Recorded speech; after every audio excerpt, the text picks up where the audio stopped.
May I just start by saying an acknowledgement of the lands that we are on, to the custodians, and also for all of you who have travelled here from your lands, to thank you, because you will be the future custodians, if you are not already, of where you come from. But I thank the owners and elders and uncles from the land we are on now, and really appreciate the fact that we can all meet.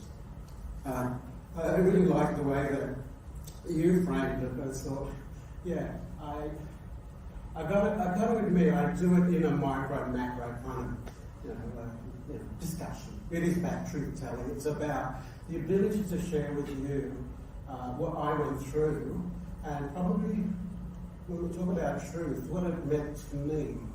And that's the fundamental thing here when I reflect on my life's journey and experience to where I am here now. And I've got to say, where I am here now, I think is totally overrated at times how people present me.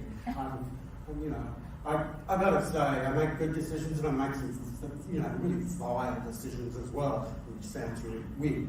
Life's just like that. So I recognise that, and it took me a long time to stop trying to be perfect. And that was a fundamental thing in my journey.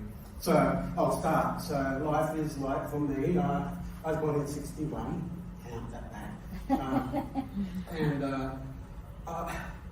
I'm the youngest of 6 siblings, and we all got taken away from our mum and dad when I was 12 months of age, and I never got to meet my siblings again until my mid-20s. So I was made a ward of the state, we all were, of New South Wales. And so my childhood was in and out of state ward homes, the boys and children and boys' homes, as well as many foster homes. And so I grew up in that environment. I was not taught my culture. The policy was keep Aboriginal kids away from Aboriginal influence, is the best way to put it, because they were trying to breed it out of us. And that was the best way to put it. Now, I didn't know that at the time. I just kind of did what kids do, I thought. So I'll kind of explain it. Drugs and alcohol played a huge part of my childhood and early adulthood. So when I share this, it's not to shock anyone. It's actually just what life was like. And that's my first shot of heroin at the age of 10, my first drink around about the same time.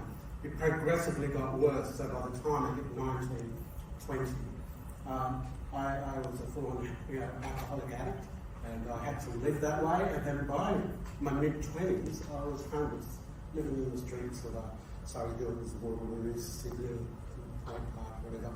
I think I had a bench there, which had my name. But it was like, that's how I saw life, through that lens. And I remember watching, business people walk by, and they're in their suits and whatever, and I thought, they've got it hard.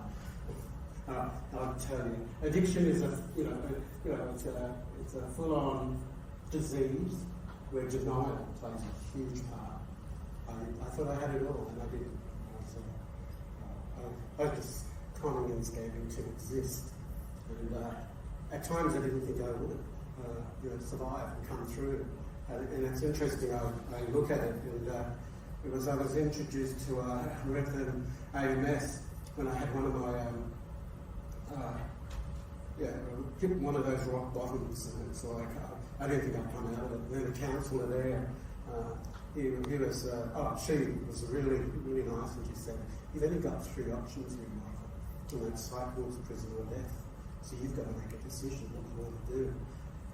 And I laughed at her, because I just thought, that couldn't happen to me.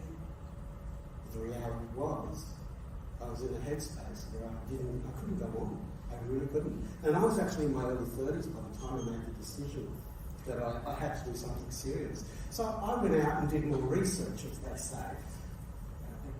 It didn't go down well. For me, it got worse. I burned every bridge I had in my life, and there wasn't much. But I do recognise there were people who started coming crossing my path, and they were extraordinary people.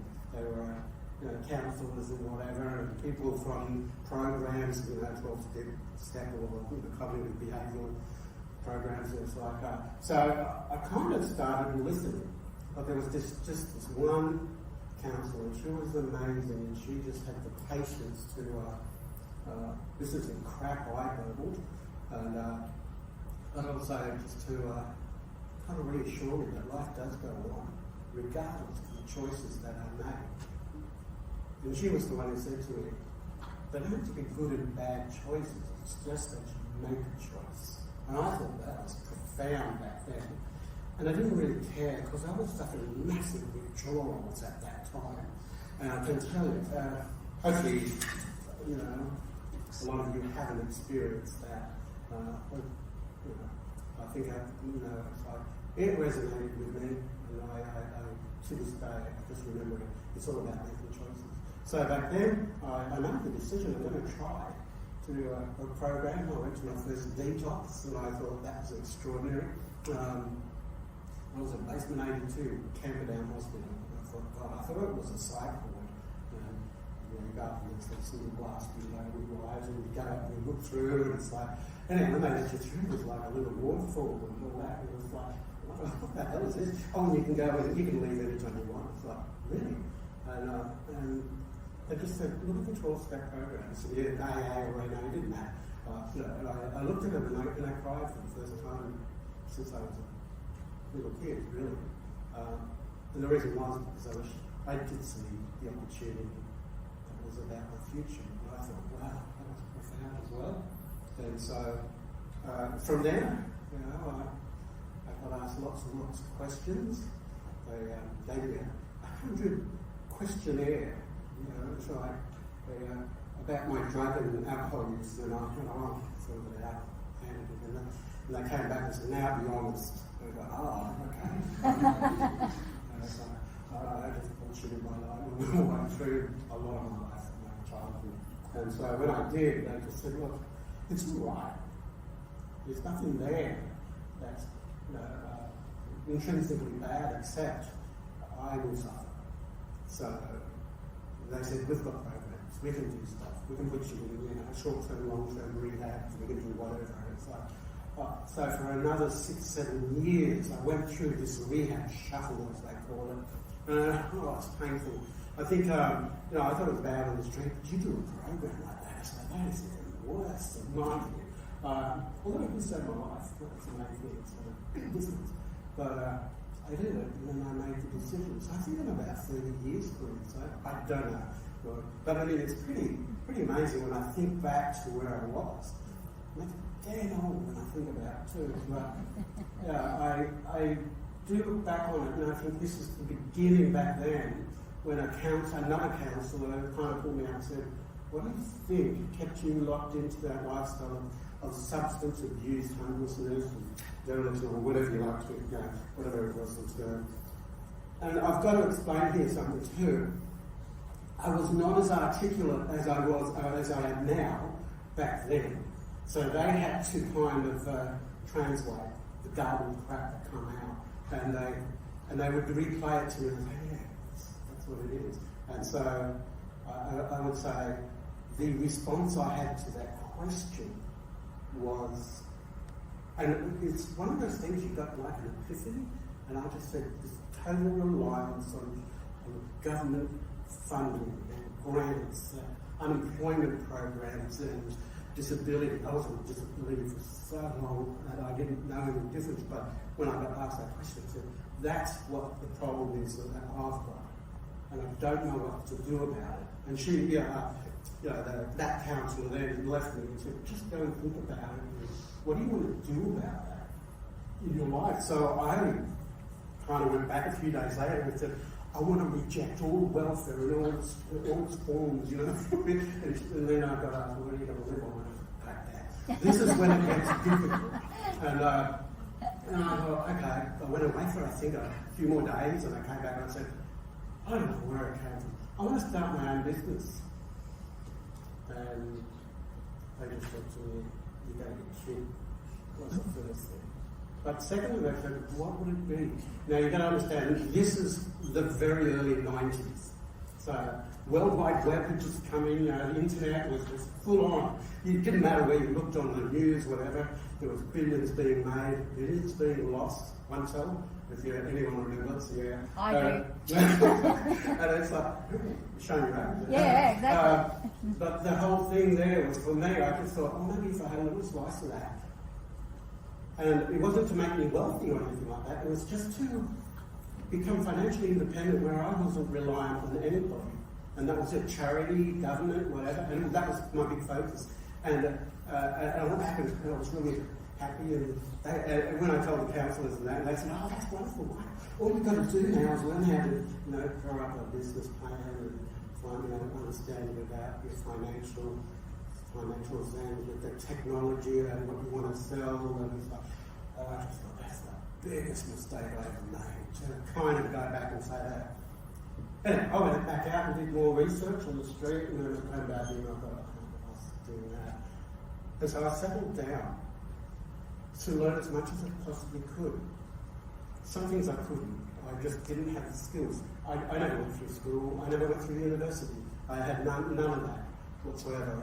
What I did have was a lot of people around me, or a few key people around me who just had faith in me for whatever reason. And I think I just liked me. I thought, that was really good back then. But more importantly, I did make the decision. I would slowly learn as much as I could. And I will share this with you. Life didn't get really kind of fantastic when I got clean, so that's not what it's about. I was still homeless a lot of the times because I didn't have references. I had nothing. It was like, and so the Illawarra Aboriginal Community Centre down in Wollongong, they had a janitor's room, and I'm telling you, it was a small janitor's room, and they said that can be your office, your bedroom, and whatever. And I thought, okay, I can't entertain you there. It only had a mop and bucket and whatever, that was it. It was a small little place. But I was able to, someone donated me a computer, one of those really screeching modems. It was like, if you remember them, I don't know if you do, but it's I like... don't remember those. Yeah, and it was like, I remember sitting on my computer for 18 hours a day for 10 months, learning as much as I could about web development. And that was HTML, CSS, and you know, it was just this, I don't know, obsessiveness. Another form of my addiction is like to become obsessed with something. And at the end of that 10 months, I realised I had a bit of knowledge. And I remember my first contract with London Business down in the Illawarra. Said, I will pay you $20 to build us a web page. Got me a lesson. It's just a charity, but who gives a crap? I mean, at the end of the day, that just showed me that little light at the end of the tunnel of my life and my vision just expanded a little bit more. Now, that doesn't mean that somebody got successful. I started a little business called Curry Online, and it was like, I ran that for probably another 6 years, and found out I was a true entrepreneur because I failed quite successfully at that first iteration of starting the business. And then very deflated in my views, but a really good friend just turned around. That's the nature of entrepreneurialism, right? Then I had to look it up. What does that even mean? And I got it. I kind of got it. You just keep forging. You just go forward. But that's what it did. Anyway, I'll kind of cut that a little bit and jump into the past future, whatever you call that. I eventually then, 22 years ago, established Message Communications. And that came about because a non-Indigenous guy, a country boy from Warhope, Dougal Russell, was looking for a Aboriginal person to start a business with, and he heard about me and called me into his office. I went there, and he looked at me and thought, we've got to get you a proper suit. Anyway, I just shared my story with him. He said, brilliant, absolutely brilliant. Now, to understand who Russell is, he comes from the corporate sector, in the sense of, He's grew up in a middle class Warhead and went through school and high school, then went to university, climbed the corporate ladder, and became the CEO of a company called, here in Australasia, which is a Compass Group. And he was the CEO of that for a number of years. But to understand, his best friends were all Aboriginal. And he felt a sense of guilt that he was successful, but his Aboriginal friends, they just all stagnated. And it's like, well, that's just, we know that. We just all know. So he made the decision he would start a business. He knew that true economic empowerment was to play in that space. So when I met him, it was like, when I was a know-it-all, I can tell you, he tried to tell me. I eventually turned around and just shut up and listen to what I got to say. So I did. It's probably the most important decision I made in my life, was to shut up and listen to somebody who had experience and a network, which was just so profound in understanding. But I did, and we started message to communications. What I can say is within 2 years, we had 10 of Australia's top corporates as our clients. Suddenly, within about 3 or 4 years, we had 10 million annual revenue, highly profitable, coming through the business. You have to understand that. When I met Do as well, I was homeless a lot of the time, so he had to come and give me a subsidised small amount of money a month, and I thought, I asked for it. And didn't mean I was, I had accommodation. But what it did, it gave me a view of people who really did care and say, we're going to invest in you. And I was like, good. But suddenly, I was propelled, springboarded to a level of wealth, and it blew my mind. That's the best thing I can say, is like, I never thought I would see an opportunity to look at my future and think, it's going to be secure. It's going to be all right. And it's like, so I kept building the business. Now, the problem with that, and Michelle did share it, the guilt. There's a huge guilt that's laid on Aboriginal people who are successful. And that's it, because you are successful, you should be doing a lot more. And that's the problem which I have out there. And I was like, what do I do? I can give charity, no problem. We could have done that. They sat me down and said, let's look at a US model. And that US model was the NMSDC, National Minority Supply Development Council. It's like the grandparent of Supply Nation here. And we took that model and we brought it over, the biodiversity model, and we brought it here. And in 2008, we founded it. It was here. 2009, we launched it in federal parliament, and it was really small. I think there was like $320,000 being spent by these 33 corporates who said, we would buy off Indigenous certified Indigenous businesses. There were 12 Indigenous founding Indigenous suppliers who said, we'll take a risk here. And I thought, that's really amazing. Until I attended Supply Nation last year, and I heard it's like $20 billion procurement dollars have flowed through 100. Thank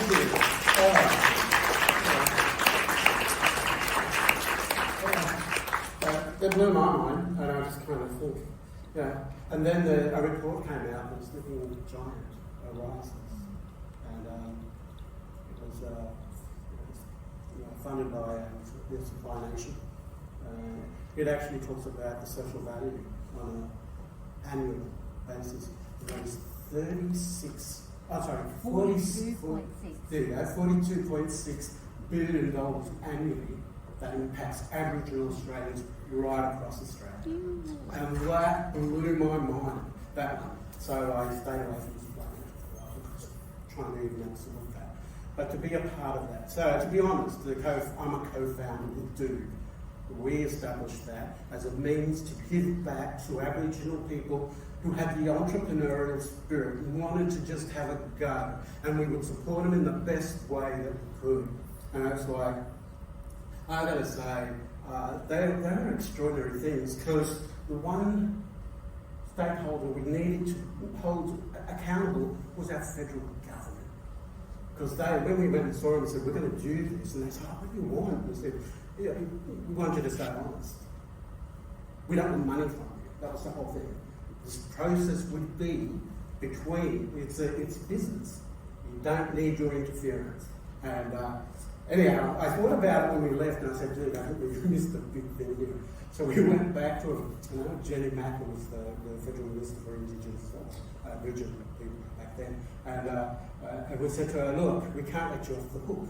You are responsible to a huge degree of what we're trying to achieve and what it is. Because who's the biggest spender and buyer of services products here in Australia is the federal government. And so we said, you need to change your procurement guidelines. Everybody laughed at us and said, that ain't going to happen. Well, it will happen in about 2 or 3 or 4 years. Within 6 weeks, they changed their procurement guidelines to ensure that, I think the first iteration was exemption 17, then it changed to the IOP, the Indigenous Opportunities Policy, and then it's now the IPP, the Indigenous Procurement Policy. And it's like, that in itself is just ensure that government agencies, especially our super agencies, are held accountable, and that they do buy off Indigenous suppliers. And I just got to say that was really good, because I didn't feel good going back to corporates and saying, oh, the government's giving the thumbs up, but they're not going to do anything. And I was like, no, we can't. Anyway, they were heady days, and I just thought that was really good. I know by the time we got to a stage where I did step away for a while, and then I was dragged in, and it's like I became the chair, and then the co-chair, and then for way too long. Same as career tracks. But it's like, it just kept going on. But it was around about that same time that Michael Combs came and saw me. He'd seen it in the media, he was setting up this thing called career trackers. And he said, he really would like to see me as the inaugural chair. And I looked at him and I said, I've never been at university. I mean, I've done what I've done. And he said, that's not what it's about. It's about legacy and leadership. And that blew my mind. It was like, I spoke to Dude, and Dude gave me a warning. He said to me, only accept like 2 or 3 board positions. Yeah. I'm just looking at Michelle here. For myself, you're more educated than me. I've got to say, for myself, even I've blown that one as well. So, but more importantly, I made the decision, I'd do it. And I worked full time to help where I could. And I met all the interns that came through, and the very few alumni at that time.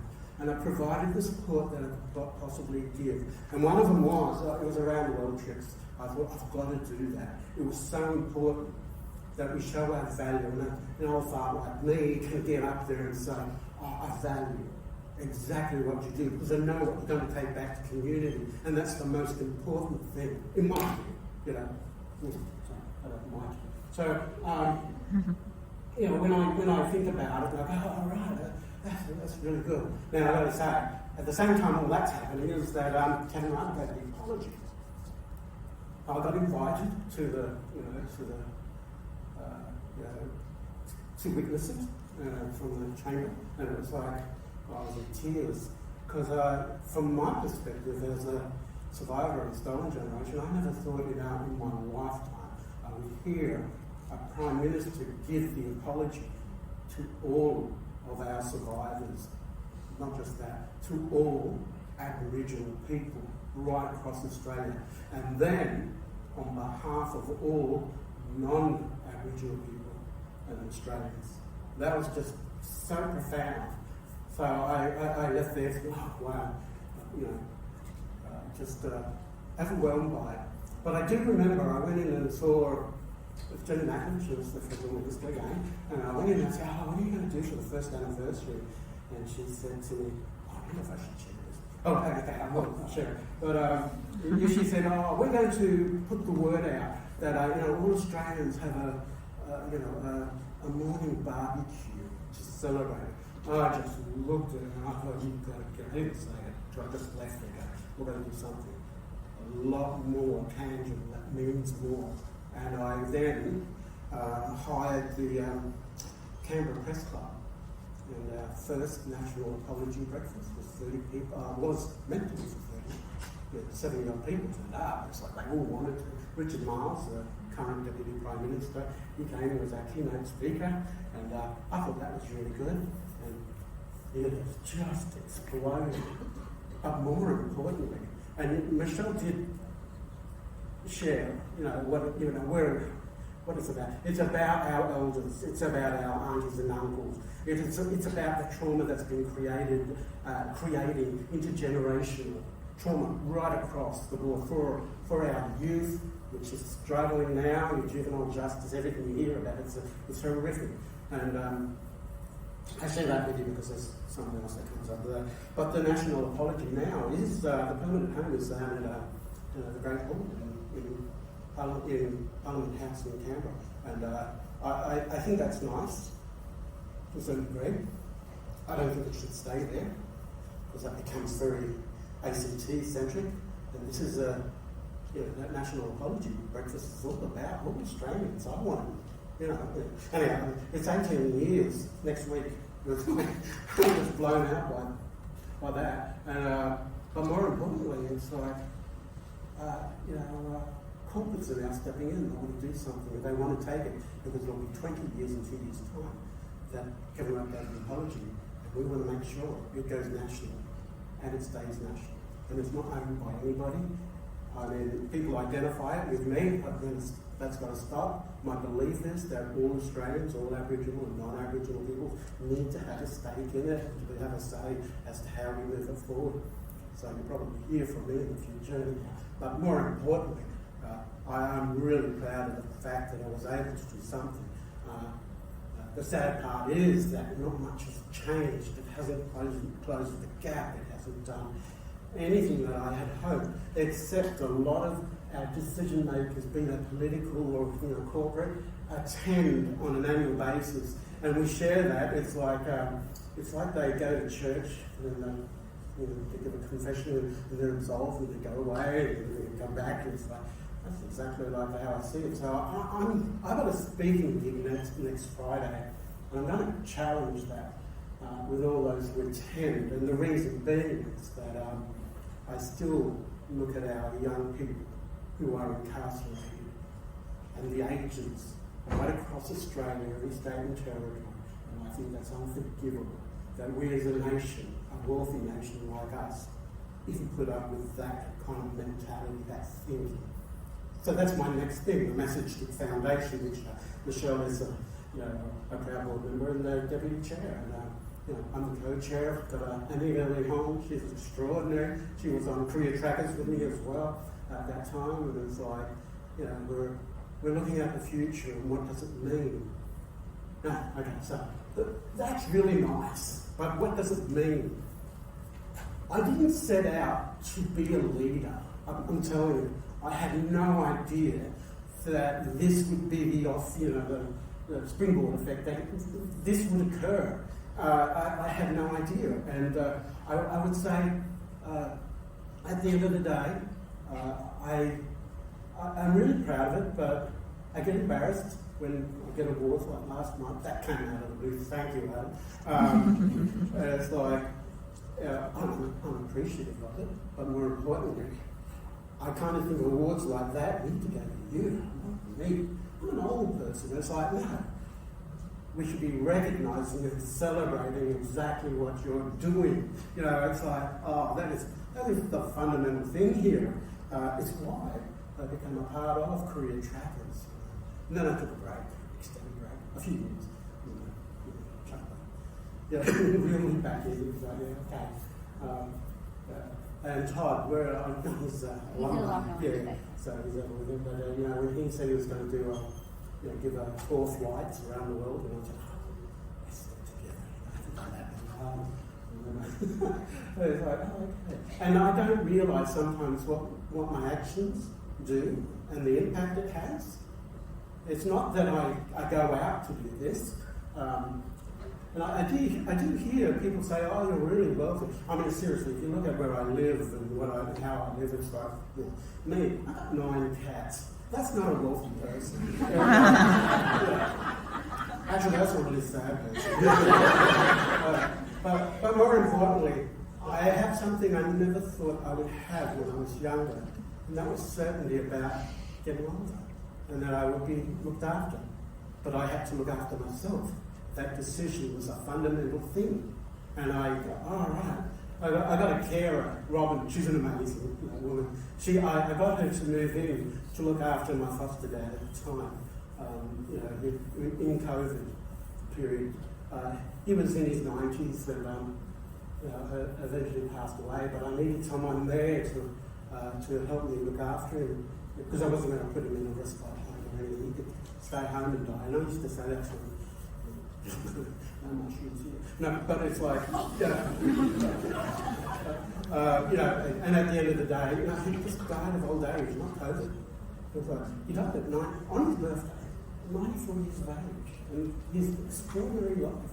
And I got Robin to move in, and then after he left away, she said, "Oh, what's she going to do?" And I said, "Going to look after my cat, stay here, rent free." And she did. I can't get rid of her now. The good thing is, my life is very uncomplicated, except when I do things like this. And I really, I get embarrassed when people acknowledge me. I can't help it, it's just me. I don't think and people say I should be really proud.